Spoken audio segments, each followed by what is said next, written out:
Welcome to Command Stack. I'm Ryan. I'm Garrett.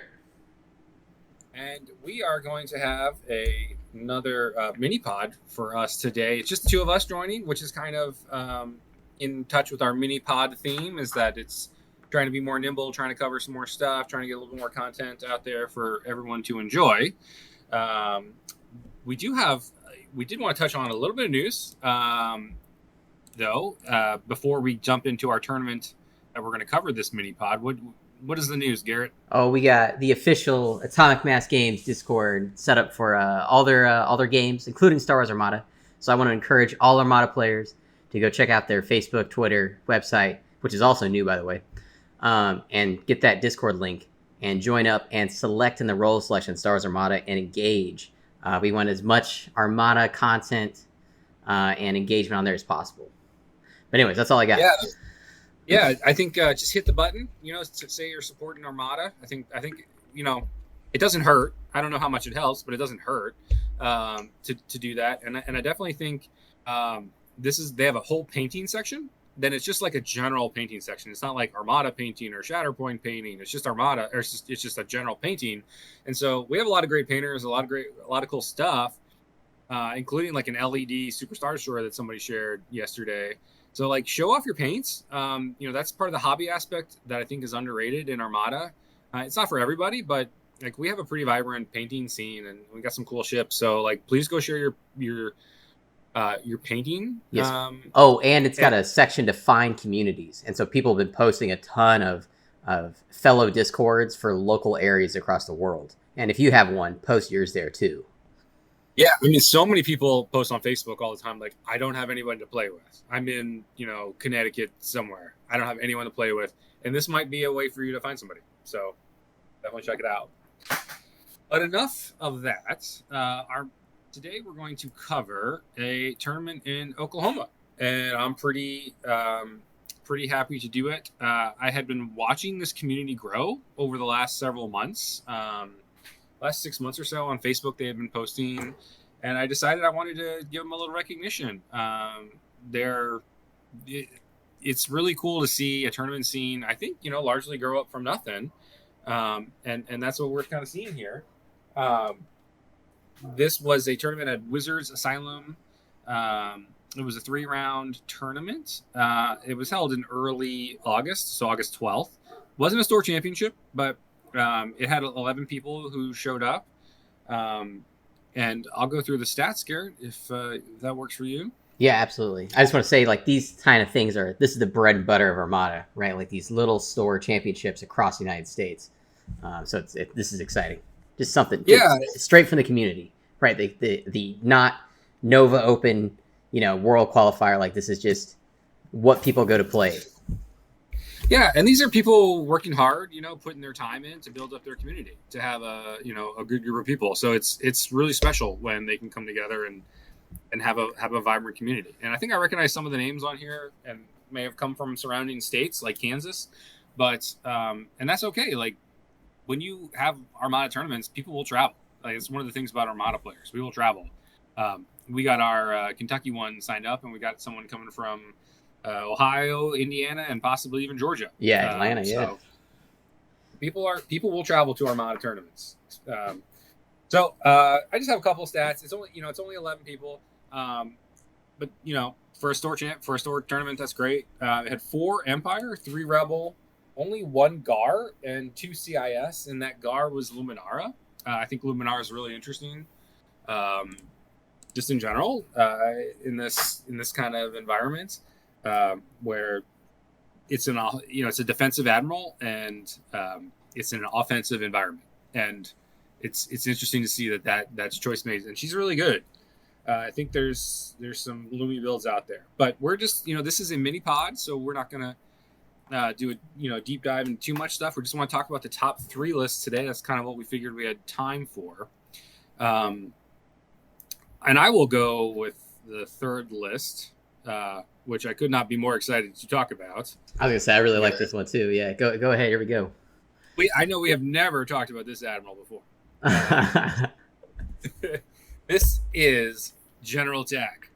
Got third place, and Nathan Ray piloted it. I think I've played Nathan at Gen Con before. But General Tag had coming in at 400 points. He had an ISD1 with Devastator, which I have to double check, but I think it's you give up a token to get 2 blue dice or 1 blue dice. It's so like once per round while attacking from your front hull zone, you add 1 blue die to your attack for each of your discarded defense tokens. Right. So that's why it's tag, right? You just want to burn.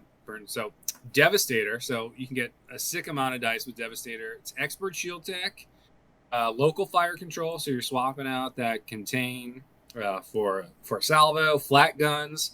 An ISD1 has a really nasty flat gun combo. Yep. So it's really good there. Phylons, which are interesting, not something you see a ton of. Heavy turbo laser turrets, again, not an upgrade you see a lot. Has some utility, and then leading shots. So that's 150 points. So it's like not too bad for an ISD. I think you're getting some points shaving from the ISD1. Yep. Architens with Captain Nita and TRC, which bread and butter right there. And then a Raider 1 with tag on it, Corvus, Aiden, Darth Vader weapons team, and external racks for 84 points. And then Gazanti with Woldar, who we don't see too much in comms. I was like, what is this card? I couldn't memorize where it was on Kingston putting this together. I mean, this list is amazing, right? Yes. Well, we haven't even gotten to the squadrons yet, which we also don't see too much of. But Woldar is swarm, or is that the counter one? He's Wallet friendly is non-swarm. They at distance 1 to 3, they re-roll a die of any color. Yeah. So it's like a Wars Tauren, sort of, but it's 4 points. So it's good with what he's got here because he's got no swarm. He's got 74 points a squad with, get this, an IG-88 and an IG-88B, Tel Travera, and Zyrtec. So he's getting the escort. He's got 2. He had to bring 2 escorts to get the IGs to get some use out of. Yes. So this is amazing.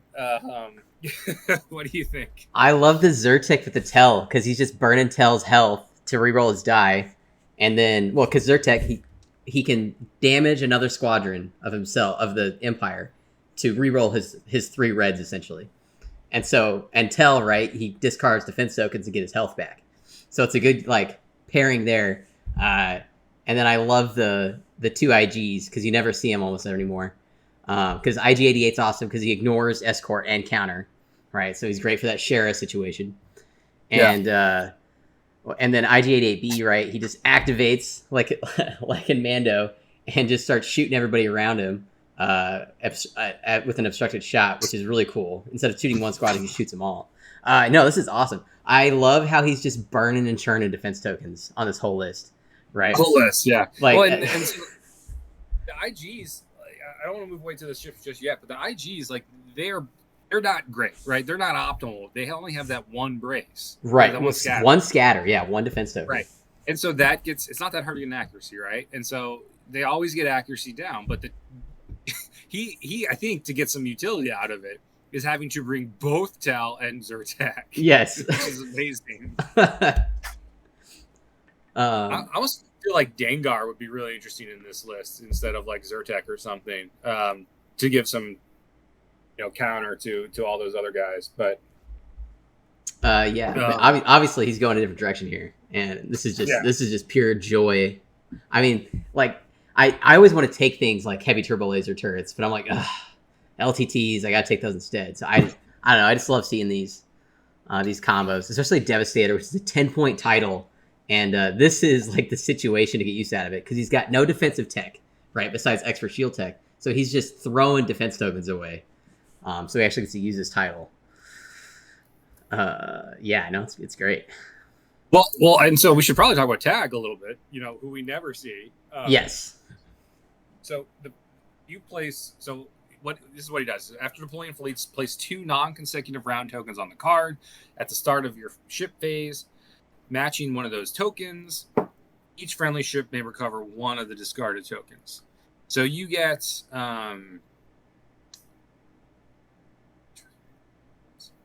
I wonder so local fire control is a replace, it's not a discard.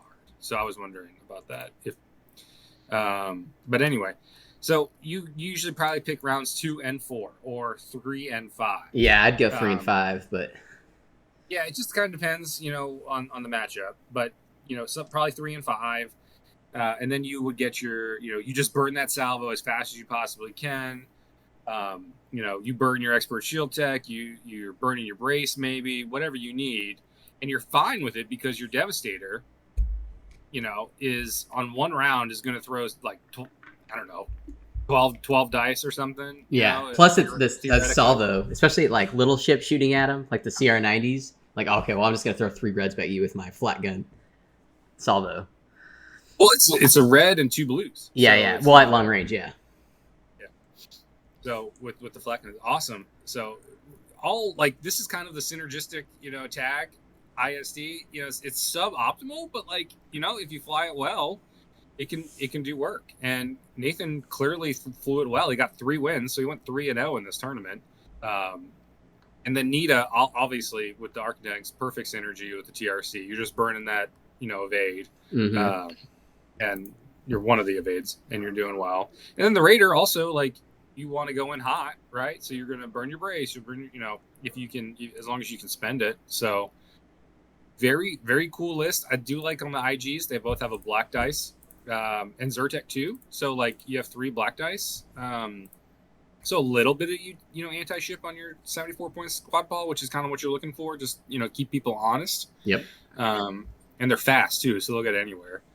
But I don't know. Any other final thoughts? It's objectives. It brought surprise attack, asteroid tactics, and volatile deposits. But he's got 400 points, so no bid. So he's probably playing first into a lot of people. But and I don't know how much I'd want to go first into like an ISD with 4 activations, right? That's the other thing. You don't usually see 4 activations with big ISD, with 3 warships. Right. Usually you might see 2, Gazantes or something, but with only 1 Gazante, he's got 3 real ships, and that Raider 1 can slap. Yes. I don't underestimate Raider 1s anymore. After Louis Andre threw like 11 damage at me one time out of like the front arc of a Raider 1, it was amazing. So. Yeah, and this is great because it's got the Darth Vader team on it too. So I mean, the Phylons are interesting. What do you think? What do you think of the Phylons in this list? Like, what is this? They're useful. So a guy in our local meta here, he always puts Phylons on his ISD, and let me tell you, it's really annoying when you're trying to get somewhere, especially when you're at like a speed 2 ship, and you're basically just stuck, right? So. Oh, it's like a Pelta or something. Right. Because that's what he does. He'll slow my Venator Peltas down. I'm like, okay, well, I guess we're gonna keep beefing it out here. Just props to Nathan for making tag work. On the objectives, the asteroid tactics is a pretty natural synergy with the list. Mm-hmm. Surprise attack and volatile deposits. Volatile deposits, maybe with the dust fields, you can get some anti-ionic or type work done. Surprise attack, I would not have thought that would be an objective to take, but maybe he just wants to get in there and brawl as fast as possible. Yeah, he's going to put all his stuff on that station and just get after him. Yeah, maybe so. So, what would you take if you had to pick one of those objectives? Oh, volatile deposits, easy. Yeah. Yeah, I think so. Because the asteroid tax synergy is just so good, especially with even the fighter ball. Like, just burn a scatter, right? Like get your IG-88 scatter. That's back. That's what I'm saying. Like this, if he takes asteroid tactics, not only is Taj giving his ships back their tokens, but the asteroids are giving his squadrons tokens back. So even Tal, I didn't even think about Tal. Right. now he's got 12 hull instead of 4. So that's real, really clever list. So props to Nathan on that. I love seeing ISD ones. I never see that card ever. So underrated ship, man. Underrated ship. All right, second place here. Now, everyone, forgive me. We have a list for it, but it's like a little bit of a blurry picture. But it is a rebel list, and this was what was his name? This is Ben Burns. Ben Burns. All right, thank you. Okay, so he's got a rebel list. He's got 1 point bid, so he's at 399. This is an agate list with MC30s. So he's got his flagship MC30 torpedo. It's got agate on it. Lando the officer, which I love on MC30s. Ordnance experts, electronic countermeasures, external racks, and XI7 turbo lasers, and then the Foresight title. And then his second MC30 is also a torpedo. It's got expert shield techs, ordnance experts, advanced projectors, external racks, and XI7s and ammunition. And then he's got a CR90 that's got Ezra Bridger, a CR90A, sorry, Ezra Bridger, turbo lasers, TRCs, and then Janus Light, right? Perfect ship. Perhaps the most perfect ship in the game. GR75 transports with Torn Far, Bomber Command Center, Expanded Hangar Bay, and Bright Hope. This is a loaded up 40-point GR75. And then he's got an awesome squadrons here. He got Finn Rao, 2 X-Wings, Jan Ors, Green, and Gold Squadron. Yeah, love it. Obviously, I love Lando and Chris Agate on this MC-30 torpedo. This thing's not dying. I'm sorry. He's going to fly in, brawl with you, and then fly away. And then he's got the CR90 with Ezra Bridger to move those objectives around. Or obstacles, I'm sorry. This other MC-30, also a perfect setup with advanced projectors, EST, and both these can hit hard. And they got those XI7s, which are great to put damage through. And then he's got the Finn Rao, right, which allows you to just activate 2. I guess he's activating his 2 X-Wings with him, but because he's got no 8R Talon on this list. So this GR75 is doing a whole lot of squadron activation.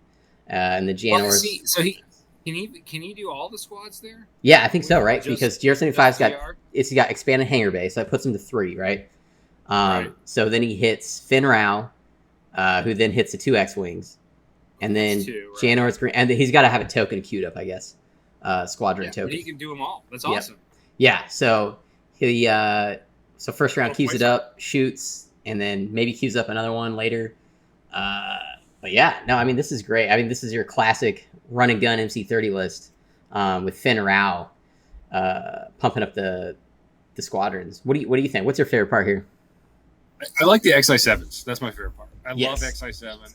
I love that. I always am mad when I see someone else bring XI7s because I'm like, I'm going to have a tough time. And it's such a good turbo laser, and it is. You just don't want to see it. And they're going to bring it. They're going to drill into you, and if they line up the arcs right, they're going to do some serious damage. Yeah, so XI7s are just under. I still think they're underrated, maybe properly rated. I don't know.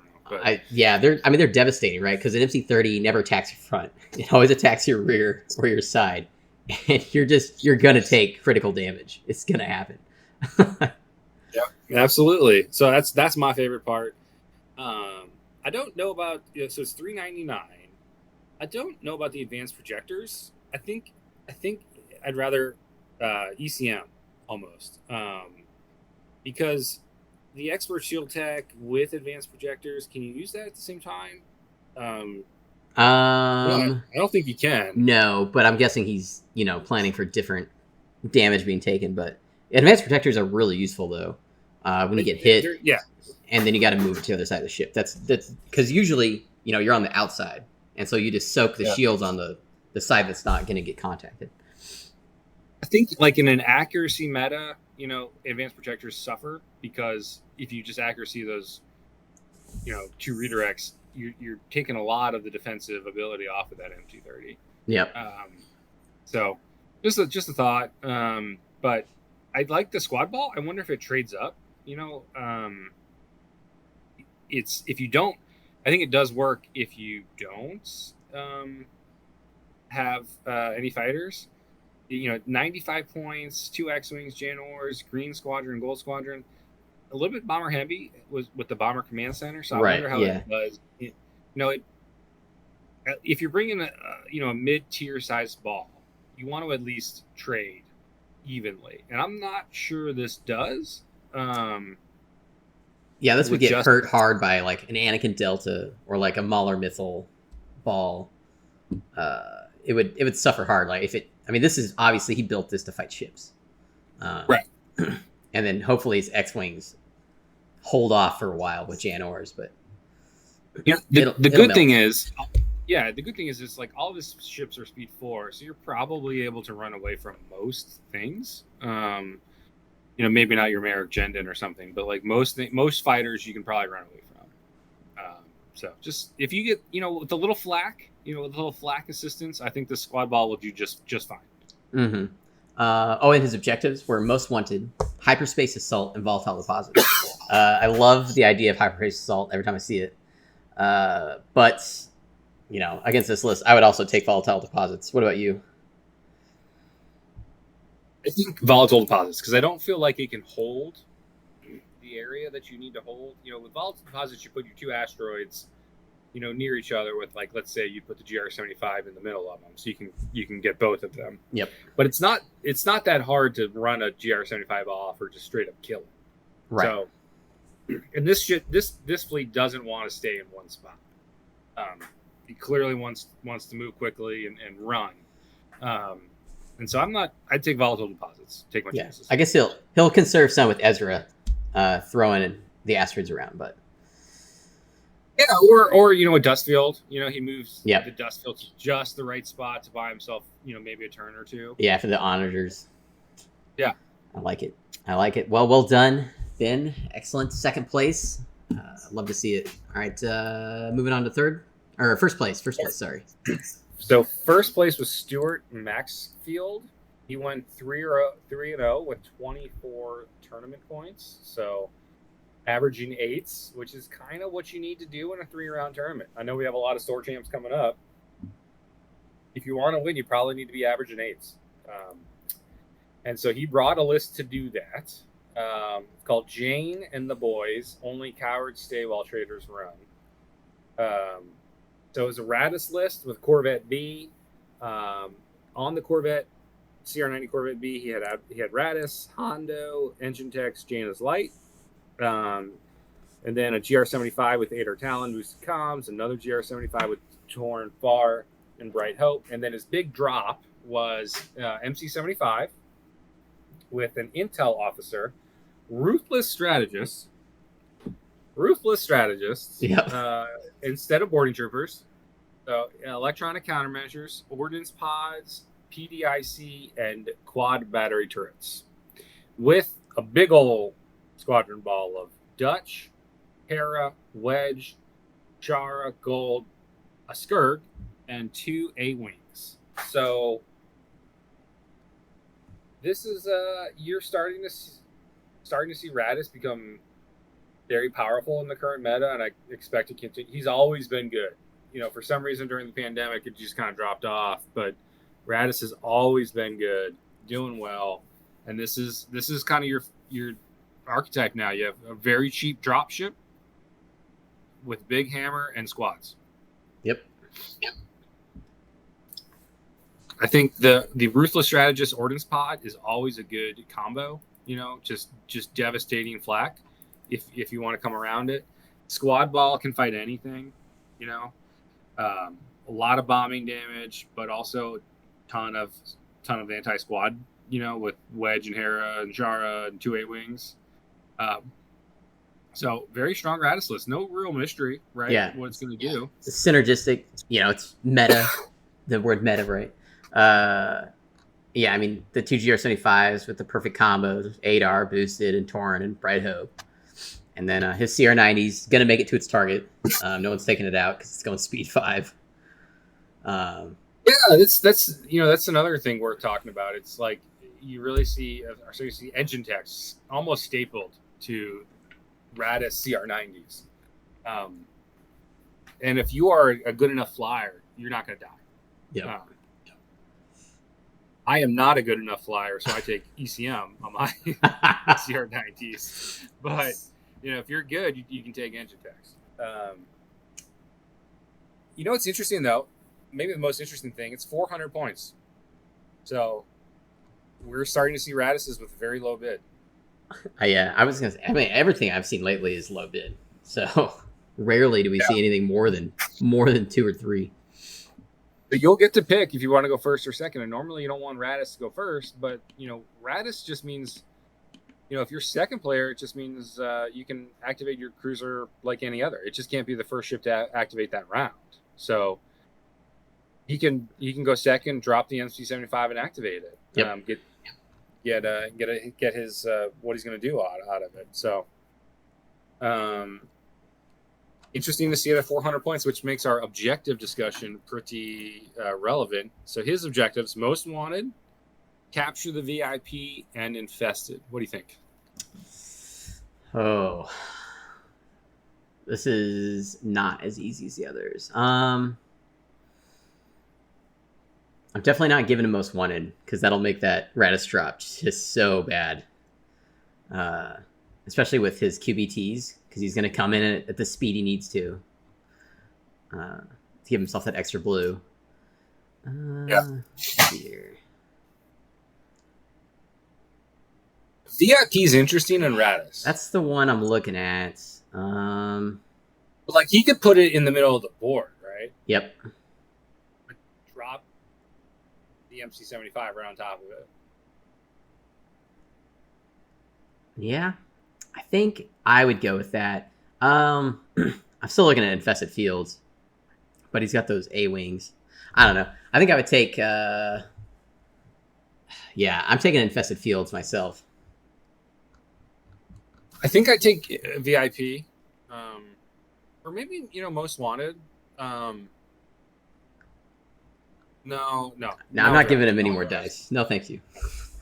Well, it's not as even the dice. It's the ability to score points off that objective with Radis. Like, yeah, he gets to see how you deployed. Oh, okay, here's your Star Destroyer, and now you have 200 points. So I'd go capture the VIP. I think it's not that great in his fleet. I think in terms of adding a lot other than 50 free points. Well, I might be able to get. Yeah, I don't know, but it's the most wanted and the quad battery turrets. So that's 4 extra dice because he's going to double arc it. Yeah, definitely. That's a lot. That's a lot. But yeah, I mean, capture the VIP or I don't know. They're all. I mean, he's got good objectives here because I got to sit here and think. So I like it. Yeah, those are tough. Would you go first or second? Might be the more relevant discussion because he's at 400. I think I would take second just to force him to play into whatever I've got going on.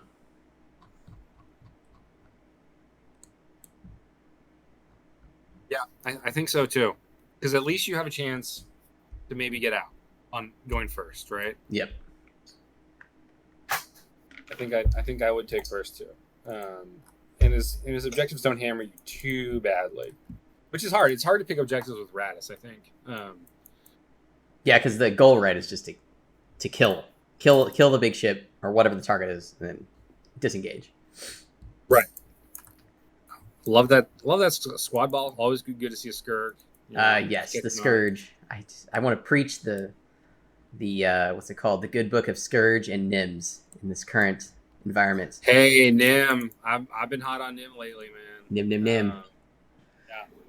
Check out. I know PDICs exist, everybody. I know they do, internet. But but the opportunity. Yeah. But you know what? Anakin doesn't have PDIC. That's right. And that's why you're bringing Nim for Anakin. Yeah. So, all right. So those are our top 3. Anything else left to say about this tournament? This is our mini pod, Garrett. Mini pod. I think mini pod done. If you've got a local tournament you'd love to share with us, we'd love to do more mini pods. Let us know. Send us your ideas here either on Discord or email or reach out however you can, and we'd love to feature you. So congrats again. I'm really excited for Oklahoma. They got their meta and their community growing. If you're in Oklahoma and you didn't know this existed, this was what store was this again? Wizards Asylum. Wizards Asylum, and even Yeah. if you're like around the area, like go check them out. They have tournaments all the time. So Yeah, and listen, Midwesterners, I know you'll drive 7 hours to go to Walmart, so drive 7 hours to play Armada. All right. Well, you got anything else? I'm good. I'm good too. And so check us out wherever we're on, and Command Stack, our YouTube of Ion Radio, and then any of the Discords. So I'm Ryan. And I'm Garrett. Thanks for listening to Command Stack.